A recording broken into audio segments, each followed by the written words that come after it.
Question number 12, Phil Twyford. Thank you, Mr Speaker. My question is for the Minister of Housing. Does he stand by all his statements? Mr Speaker. Honourable Dr Nick Smith. Mr Speaker, I do. I stated we needed to free up land supply, particularly in Auckland, and have passed and are now implementing the special housing legislation.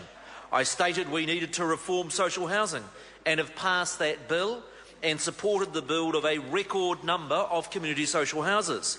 I stated we need to expand our help for first home buyers and have doubled the number of KiwiSaver first home deposits and trebled the number of welcome home loans. I stated we needed to get our own houses in order and have this year delivered on our commitment to insulate every single state house. I stated that we need to rein in housing development costs, and yesterday we passed our bill to do just that at its first reading. Mr Speaker, I could go on and on. No, you can't. Supplementary question, Phil Twyford. Thank you, Mr Speaker.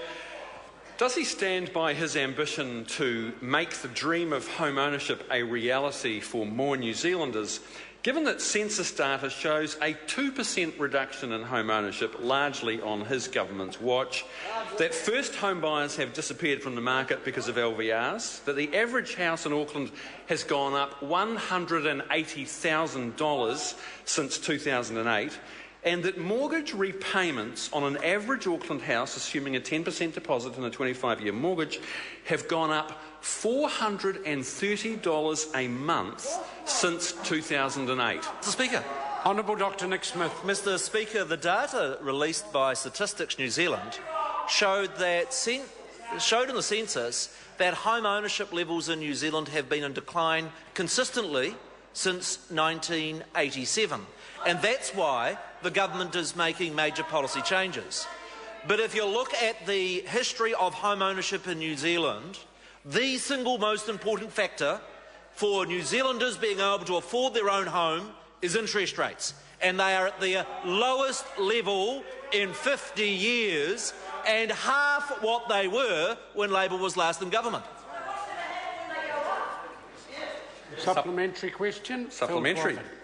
Has he sought advice on the likely further reduction in home ownership, given that the Reserve Bank is predicting interest rates of 8% next year? And does he realise that 8% interest rates, assuming a 10% deposit and 25-year mortgage, would increase mortgage repayments on an average Auckland house by $850 a month? Yeah. Honourable Dr Nick Smith. Mr Speaker, I can assure the member that this government is very focused on keeping interest rates low for longer. That is exactly why the Reserve Bank has introduced the LVR mechanisms, of which members opposite have vigorously opposed. And the biggest threat to interest rates are the very policies that he and his Green mates are advocating. Supplementary question. Supplementary question, Melissa Lee. Thank you, Mr Speaker. My question is to the Minister. What advice has the Minister received on housing affordability over the past decade? Honourable Dr Nick Smith. Mr Speaker, housing affordability by the Massey University Index, which compares average house prices, incomes and interest rates, shows that they deteriorated by 57% between 2003 and 2008. In fact, in 2008, housing affordability, according to Massey University, was at the worst of any time in New Zealand history. That same index shows that housing affordability has improved every year since 2008. Who was the government then? Supplementary question, Phil Twyford. Does he stand by his statement that housing supply is the core of the challenge, now that the latest building consent data shows seasonally adjusted building consents down 2.3% since the introduction of LVRs? That is from 1,625 in September to 1,588 in October. And will he heed the warnings of the Master Builders Federation that LVRs threaten thousands of new builds every year. Mr Speaker. Honourable Dr Nick Smith. Mr Speaker, the biggest threat to first home buyers is high interest rates and house prices going up like they did between 2003 and 2008. Unlike members on that side of the House, we on this side of the House respect the independence of the Reserve Bank because that is the best long-term way to ensure financial stability. Supplementary question, Melissa Lee.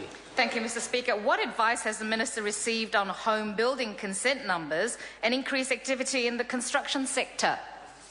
Honourable Dr Nick Smith. Mr Speaker, I am advised that the number of building consents issued in the last quarter is the highest in 5 years. We are building 4,000 more homes per year than a year ago and a lot more houses than what we were building in the last quarter of 2008. Mr Speaker, last week the GDP figures come out and what they showed was the biggest ever increase in residential house building, and that shows this government's supply policies are working. Get point of order. Point of order. Point of order, Phil Twyford. I seek the leave of the House to table a document showing the Minister that there was an earthquake in Christchurch. I asked the member to use a bit of sense before he raises a point of order. Supplementary. Supplementary question, Phil Twyford. Why does he think that the Prime Minister told journalists that he was tracking Auckland building consents week by week and that they were going up? And has he advised the Prime Minister that in fact they are down 24%, Auckland building consents, since May and have decreased every month for the last 4 months? Order, Honourable Dr Nick Smith. Mr Speaker, the member is making his numbers up. The number of building consents in Auckland is 25% higher than what they were a year ago.